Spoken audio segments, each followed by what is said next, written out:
রফতানির আড়ালে বেক্সিমকো গ্রুপের হাজার কোটি টাকা পাচারের প্রমাণ পেয়েছে সিআইডি। রফতানি বাণিজ্যের আড়ালে মানি লন্ডারিংয়ের মাধ্যমে প্রায় 1000 কোটি টাকা বিদেশে পাচারের অভিযোগে বেক্সিমকো গ্রুপের কর্ণধার সালমান এফ রহমান সহ 28 ব্যক্তির বিরুদ্ধে 17টি মামলা করেছে সিআইডি।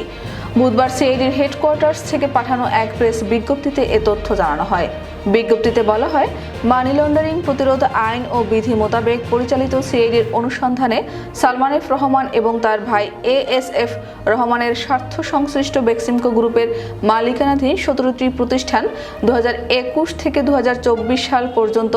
বিভিন্ন সময়ে দিলকুশার জনতা ব্যাংকের লোকাল অফিস শাখা থেকে 93টি এলসি সেলস কন্ট্রাক্ট গ্রহণপূর্বক এর বিপরীতে পণ্য রফতানি করে নির্ধারিত সময় অতিবাহিত হওয়ার পরও রপ্তানি মূল্য প্রায় 1000 কোটি টাকা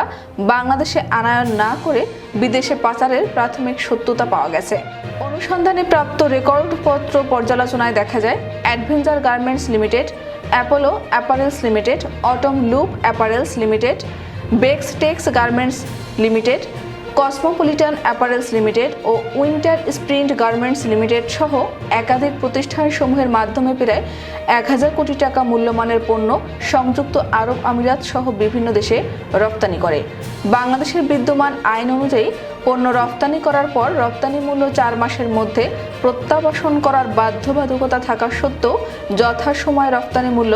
বাংলাদেশে প্রত্যাবাসন না করে সালমান এফ রহমান সহ বেক্সিমকো গ্রুপের অন্যান্য স্বার্থ সংশ্লিষ্ট ব্যক্তির বিরুদ্ধে উক্ত অর্থ বিদেশে পাচার করার অভিযোগ প্রাথমিকভাবে প্রমাণিত হয়েছে। বিদেশে রপ্তানি হওয়া পণ্যগুলোর মধ্যে বেশিরভাগ পণ্যই বেক্সিমকো গ্রুপের মালিক সালমান এফ রহমানের পুত্র আহমেদ শায়ান ফজলুর রহমান এবং এএসএফ রহমানের পুত্র আহমেদ শাহরিয়ার রহমানের যৌথ মালিকানাধীন আর গ্লোবাল ট্রেডিং এর শারজাহ, সংযুক্ত আরব আমিরাত এবং সৌদি আরবের ঠিকানায় রপ্তানি করা হয়েছে। এছাড়া জার্মানি, নেদারল্যান্ড, ইউকে, তুরস্ক, শ্রীলঙ্কা সহ বিভিন্ন দেশেও পণ্য রপ্তানির মাধ্যমে রপ্তানি মূল্য বাংলাদেশে আনায়ন না করে উক্ত আসামিরা পারস্পরিক যোগ সাজেশে বিদেশে পাচার করেছেন। আসামিরা সংঘবদ্ধভাবে বৈদেশিক বাণিজ্যের আড়ালে বিদেশে টাকা পাচারের উদ্দেশ্যে নিজের স্বার্থ সংশ্লিষ্ট প্রতিষ্ঠানে পণ্য রপ্তানি করে ইচ্ছাকৃতভাবে রপ্তানি মূল্য প্রত্যাবাসন না করে মানি লন্ডারিং প্রতিরোধ আইনে অপরাধ করেছেন। বেক্সিমকো গ্রুপের কর্ণধার সালমান এফ রহমান এবং তার সহযোগীরা তাদের ব্যক্তিগত প্রভাব খাটিয়ে সংঘবদ্ধ অপরাধী চক্রের সহযোগিতায় বিদেশে অর্থ পাচার করেছে মর্মে অনুসন্ধানে প্রতীয়মান হওয়ায় ডিএমপিতে 17টি মামলা হয়েছে। এছাড়া সালমান এফ রহমান এবং তার স্বার্থ সংশ্লিষ্ট কোম্পানি বেক্সিমকো গ্রুপের বিভিন্ন প্রতিষ্ঠানের নামে ও বেনামে প্রায় 33,470 কোটি টাকা ঋণ গ্রহণপূর্বক বিদেশে পাচার এবং অন্যান্য আর্থিক অনিয়মের অভিযোগে পৃথক অনুসন্ধান চলমান রয়েছে।